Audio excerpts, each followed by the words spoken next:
বাংলার এক ছোট মফস্বল শহরের সাধারণ ঘরের ছেলে ছিল সে।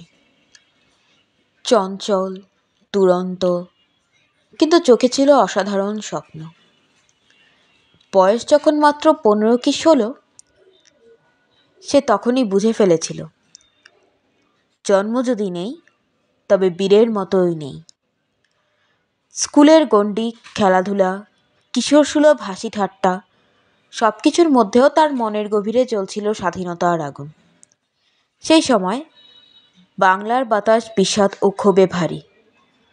প্রতিদিন কোনো না কোনো অত্যাচারের খবর আসতো কানে, কিন্তু অন্যরা যেখানে ভয় দেখত, সে সেখানে সুযোগ খুঁজত।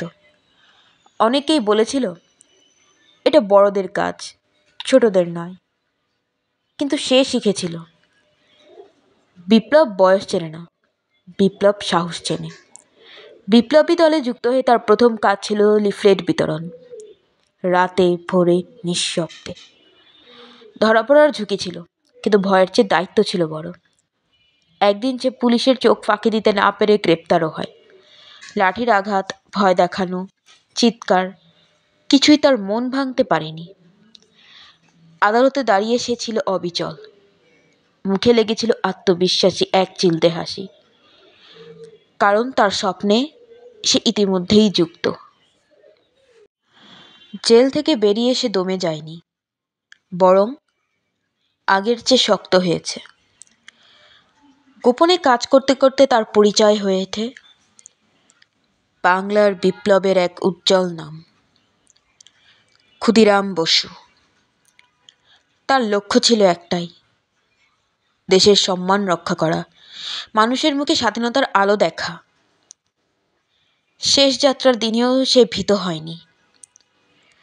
ভোরের আকাশ যখন কুয়াশায় মোড়া, তাকে নিয়ে যাওয়া হচ্ছিল ফাঁসির মঞ্চে।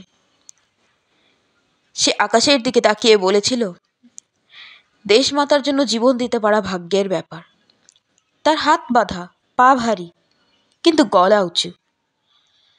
তার বয়স তখনও অনেকের স্বপ্ন দেখা শুরু করার বয়স। মাত্র 18 শেষ হতে না হতেই সে ইতিহাসে চিরন্তন হয়ে গেছে। একজন কিশোর থেকে অপরাজেয় প্রেরণার প্রতীক হয়ে দাঁড়িয়েছে।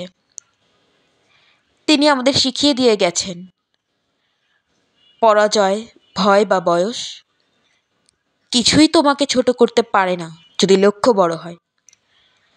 বড় পরিবর্তন শুরু হয় ছোট সাহসী পদক্ষেপ থেকে।